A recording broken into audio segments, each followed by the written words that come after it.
Welcome to the deep dive. Today, we're plunging into a fascinating, maybe slightly under the radar area of vascular health. That's right. We're talking about renal artery aneurysms, or RAAs. And also renal arteriovenous malformations and fistulae. A mouthful, so we'll probably say AVMs and AVFs a lot. Definitely. We've been digging into some pretty comprehensive vascular surgery texts for this. Yeah, and while these aren't, everyday conditions for most people, understanding them really highlights how complex our blood vessel network is. And the surprising ways things can, well, go wrong sometimes. Exactly. So think of this as your shortcut, your way into the really crucial info on RAAs and renal AVM SAVFs. Our mission basically is to take this quite intricate medical stuff. And make it not just understandable, but actually interesting. Let's hope so. Okay, let's jump right in. Renal artery aneurysms first. Sounds good. So RAAs, basically weak spots in the wall of a kidney artery that bulge out. Like a little balloon on the side? Sometimes, yeah. Now, figuring out how common they are. Yeah. It's a bit tricky. Autopsy studies, they suggest pretty low numbers. Like how low? Maybe 0.01% to 0.09%. Really small. Wow. But, and this is key, it really depends on how you're looking for them. Ah, okay. Why the difference then? Well, a few things. They can be tiny or buried deep inside the kidney tissue, intrarenal, we call those. Easy to miss them. Exactly. And doctors aren't always specifically hunting for them unless there's, a reason. Makes sense. But when you use arteriography that's injecting dye to see the arteries, Right. the numbers jump up. Maybe 0.73% to almost 1%. That's a big difference. It is. And even then, one study using standard abdominal aortograms found about 0.1%, while newer, more sensitive CTA scans picked up closer to 0.7%. So the tech we use really changes the picture. Absolutely. What about who gets them? Men, women, both kidneys? They affect both kidneys in maybe 10% of cases, bilateral. Okay. And if you take out the cases linked to something called fibrodysplasia, we'll get to that, then it seems pretty equal between men and women. Interesting. Okay, so we have a rough idea of how often we see them. Let's talk about how they actually form. Yeah. What are the different kinds? Good question. We basically group them into a few main types. Okay. You've got your true aneurysms, where the whole artery wall is involved. Yeah. Then false aneurysms or pseudoaneurysms, they're more like contained leaks. Right. There are dissecting aneurysms involving a tear in the artery lining. Ooh, that sounds bad. It can be. Huh? And finally, those intrarenal ones, inside the kidney tissue itself. Got it. Let's start with the true ones. What's their story? So the vast majority, over 90%, happen outside the main kidney tissue, extraparenchymal, Okay. and the peak age, usually folks in their 40s to 60s. And why do they form? The thinking is it's likely one of two main things, either atherosclerosis plaque buildup, Yeah. or some kind of congenital weakness in the artery wall they were born with. And where do they tend to pop up along the artery? Often right where the main renal artery branches off, the bifurcations. Ah, which can make fixing them tricky, I bet. Exactly. It complicates things. Yeah. Now, within true aneurysms, there are two main shapes, Shapes. Okay. saccular and fusiform. Saccular versus fusiform. What's the difference for us? Saccular are more common, maybe 75%. Think of a little pouch sticking out the side. Like that balloon image again. Exactly. And these almost always happen right at that main branching point. Okay. And fusiform. Fusiform are more like a gradual widening of the whole artery segment, spindle-shaped. Right.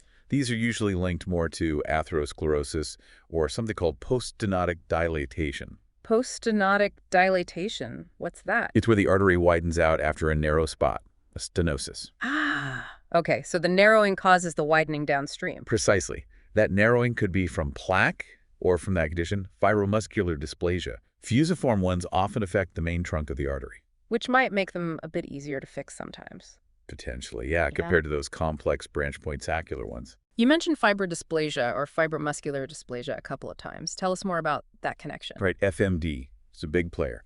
A common type, medial fibroplasia, affects the artery walls. How? It causes these alternating areas of narrowing and widening, that post-stenotic dilatation, again, usually in the outer part of the renal artery. Okay. On an angiogram, it has this classic look. Right. People call it a string of beads. Ah, yes. Heard of that. The aneurysms linked to FMD are often tiny, just millimeters. That can be bigger? They can, yes. And studies show these small aneurysms pop up in a decent chunk of adults who have FMD. Good to know.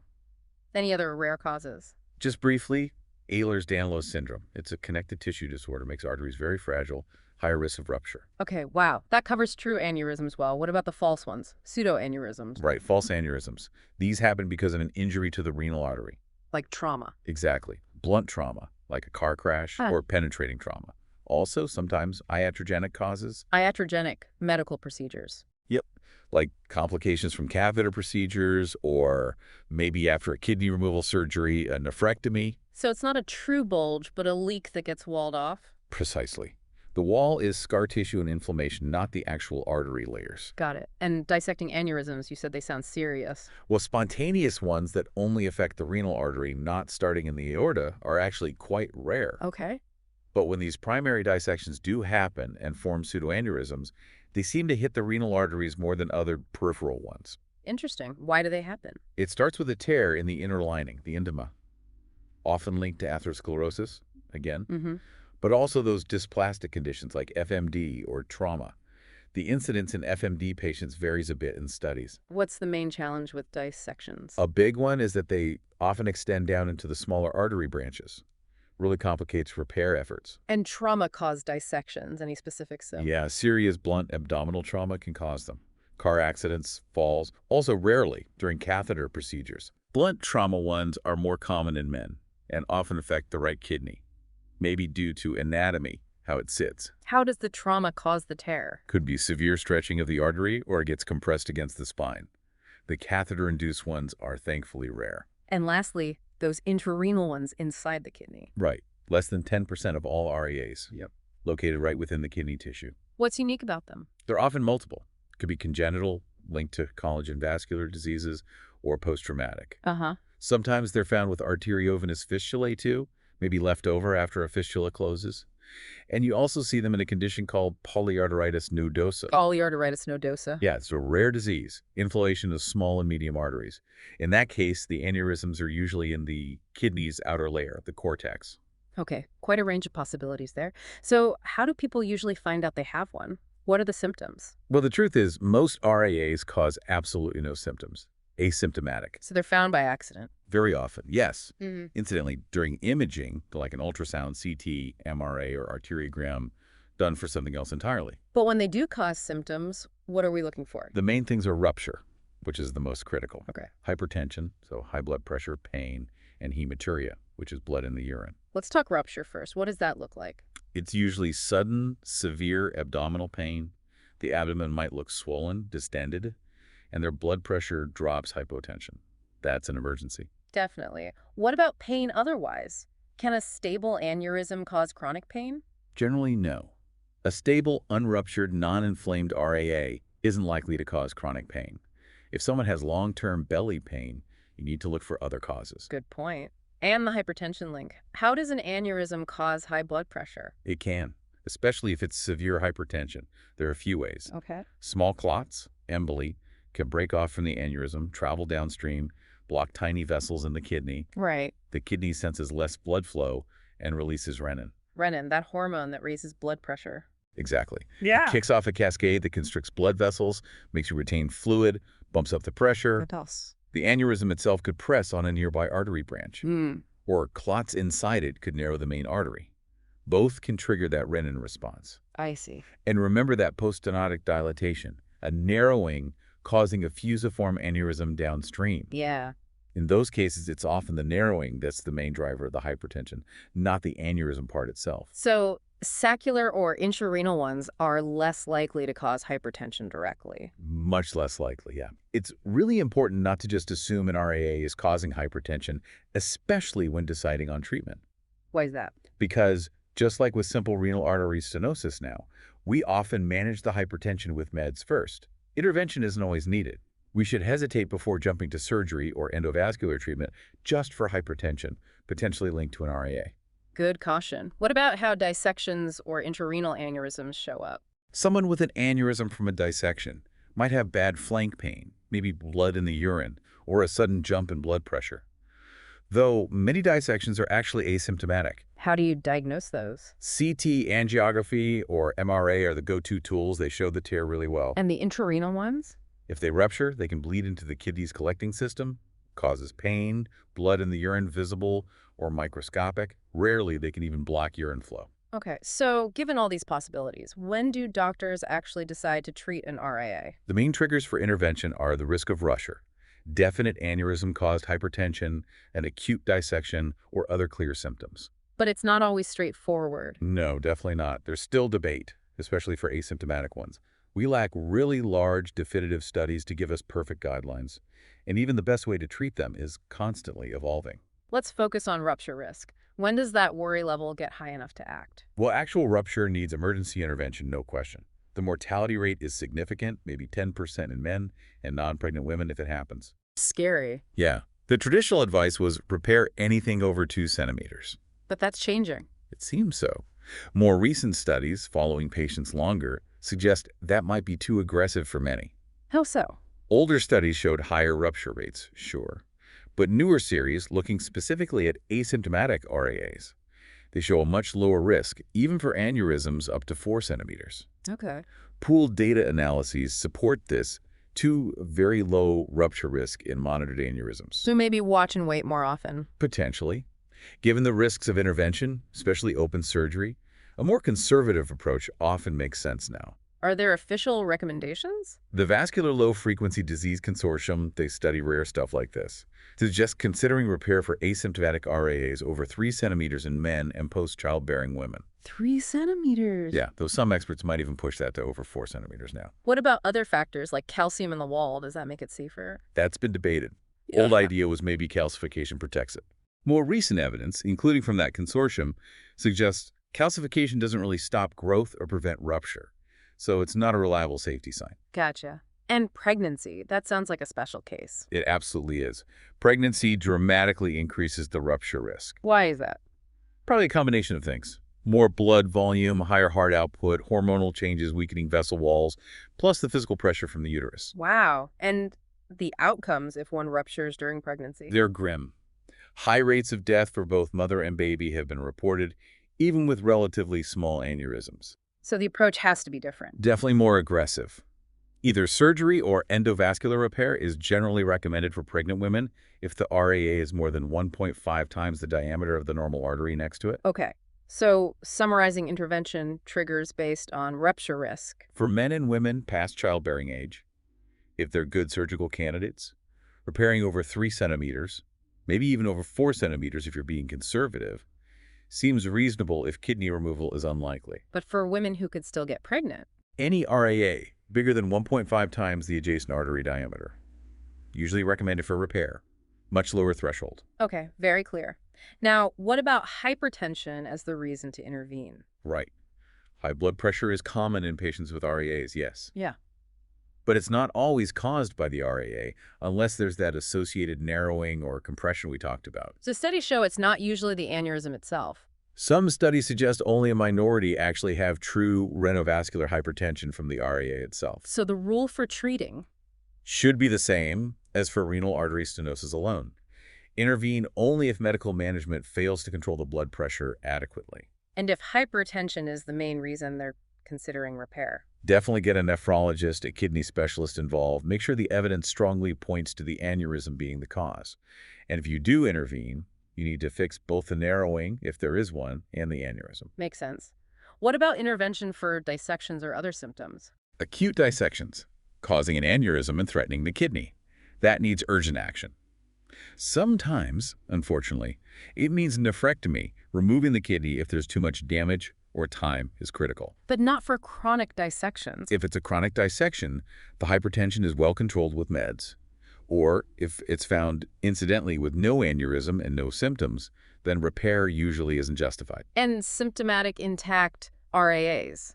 Repair might be considered, especially if symptoms are recent. Could be a sign of impending rupture or maybe clots breaking off. But chronic vague symptoms. Less likely to be from a small, stable RAA. Need to really dig for other causes first. Okay. So when intervention is the decision, what are the treatment options? Let's start with the worst case, a rupture. Emergency surgery for a rupture is tough, really tough. Why? There's usually a massive blood collection, a hematoma, makes getting to the vessel safely, getting control of the bleeding extremely difficult. What do surgeons do? Might need a big midline incision, maybe clamp the aorta way up high above the kidneys just to stop the bleeding temporarily. Can they reconstruct the artery? If they get controlled quickly and the anatomy isn't too mangled, maybe, but Feels often, marked to me. yeah, often removing the kidney is necessary because the patient's too unstable, or the kidney's been without blood flow for too long, that warm ischemic time. Are there non-surgical options for rupture? For stable patients, yes. Endovascular techniques can work. Stent grafts, those covered mesh tubes, can seal off leaks if they don't involve the branches, or embolization using tiny coils, or substances like thrombin or special glues like bucrolate to basically plug the leak from the inside. That's been successful for leaking saccular types. Okay. Now, what about planned elective repairs for unruptured RAAs? Two main routes: open surgery or endovascular techniques. How does open surgery compare to fixing a simple narrowing? Generally harder.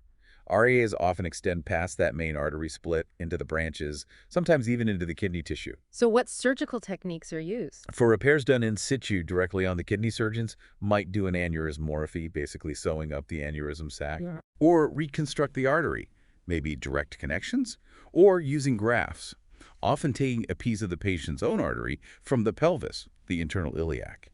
It holds up well. What if it's really complex, involving multiple branches or fragile walls from a dissection? Then they might do something called extracorporeal or bench surgery. Bench surgery. Yeah, they temporarily remove the kidney, cool it down with a special solution to protect it. Wow. Do the complex repair on a separate table, the bench, and then transplant the kidney back, either where it was or down in the pelvis. Allows for very precise work. That sounds major. How are the results for elective open repair? When done by experienced teams, mortality is actually very low. Good long-term artery patency and blood pressure control reported in studies for both in situ and ex vivo repairs. Any less invasive surgical options? Yes, laparoscopic and robot-assisted repairs have been done, especially for aneurysms near the hilum, where vessels enter the kidney. Okay. What about the endovascular options for elective repair? These have become really important alternatives. Transcatheter embolization, again, using coils to block the aneurysm sac while keeping the main artery open. Different types of coils, liquid agents like special polymers are used too. Just fill the sac. And stent grafts. Yep. For aneurysms on the main renal artery not involving branches, endovascular stent graft exclusion can be a great option. Put a covered stent across the opening. Is that common now? Technology's improved, making it more feasible. Most studies are small, but results look excellent. Probably see more of this. Interesting observation about usage increasing. Yeah, one large database study showed endo repairs increasing, but open didn't decrease, and complication rates were similar. Suggests we're still figuring out the perfect indications for each. What about for FMD causing that post-stenotic widening? If there's hypertension from the narrowing part, balloon angioplasty can work well to stretch the narrow bit open. But if FMD extends into branches, might still need surgery. And those intrarenal ones? Often need a partial nephrectomy, just remove that part of the kidney. Though embolization has worked sometimes, like with polyarteritis nodosa cases. Okay, that's a fantastic detailed look at RAAs. Let's switch gears now to renal arteriovenous malformations and fistulae AVMs and AVFs. How common are these? Less common than RAAs, definitely. But still important because they can cause significant problems. Maybe just over 200 cases reported since, like, 1928. Wow, not many. So these are abnormal connections between arteries and veins in the kidney. Exactly. And they can be congenital, born with them, or acquired later on. What's the difference in how they arise? Congenital first. Congenital AVMs are really rare. Estimated incidence around 0.04%, even rarer in autopsy studies. Okay. They make up maybe a quarter of all renal AVFs, but kidneys seem slightly more common, usually just a single spot, though multiple can occur. What do they look like on imaging? Like a tangled mess of dilated vessels. Yeah. On angiograms, you see the veins fill up super early, showing that direct artery-to-vein shunt. Are they tumors? No, not cancerous. But they can get bigger over time because of the high blood flow rushing through them. And sometimes they first cause symptoms during pregnancy. Interesting. And acquired AVFs. How did they happen? Can happen spontaneously, sometimes linked to FMD again. A weak artery might erode into a vein. Or with kidney cancer, like renal cell carcinoma, which characteristically has a lot of shunting. But mostly? Mostly trauma. Over 70% are trauma-related. What kind of trauma? After nephrectomy, angioplasty, blunt or penetrating injury, placing a nephrostomy tube. But the most common cause, percutaneous renal biopsy. Kidney biopsy? Really? Yeah, especially with more biopsies being done for kidney transplants. We see more AVFs detected. Do they usually cause problems? Actually, only a small fraction of post-biopsy AVFs become symptomatic. but you look carefully with ultrasound or angiography right after a biopsy, the actual incidence is much higher than you'd think based on symptoms alone. Is there a way to classify these AVMs and AVFs? Yes, for the non-traumatic ones, there's the CHO classification. Type 1 is simple, few arteries to one vein. Type 2, multiple small arteries to one vein. And type 3? More complex network, subdivided into I3, no major vein widening, and IPHEB, which is sometimes called cirrhosoid, really dilated, tangled veins. Okay. How do these typically present? What symptoms should make you think AVM or AVF?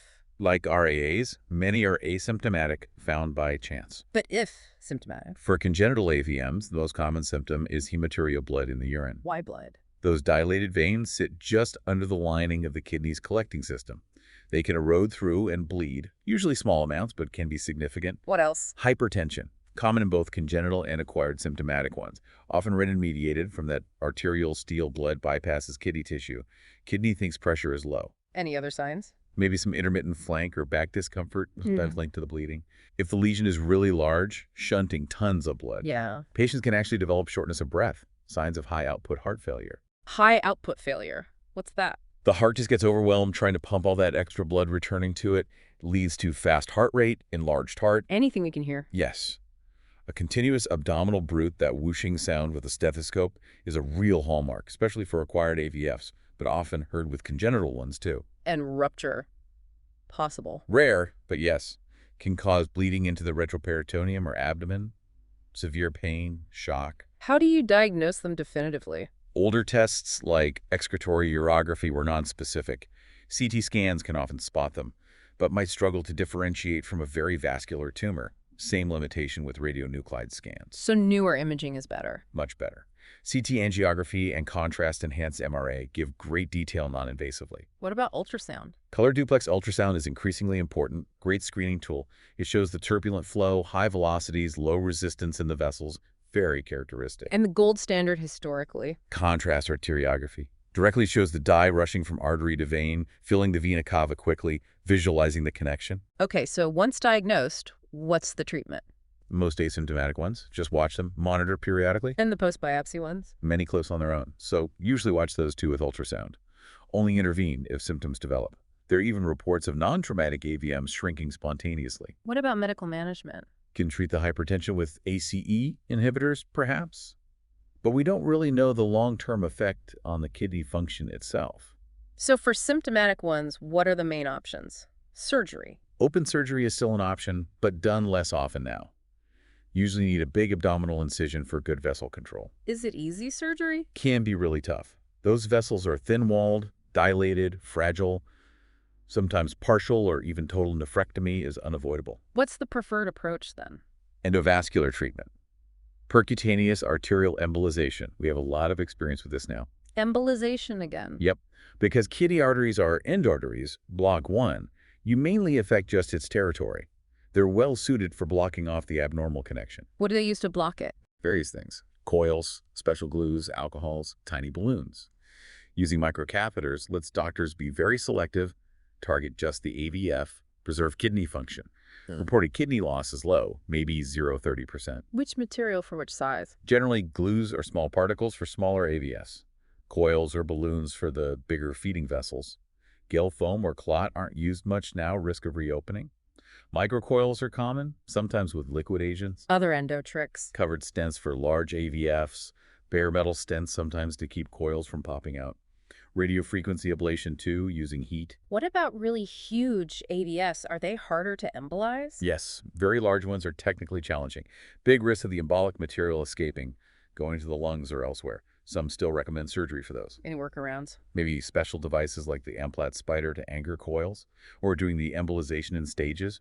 Also, really big connections are often near the main kidney vessels, which actually makes surgery more feasible, maybe even better sometimes. Are there complications with embolization? Can be. Access site issues, contrast reactions.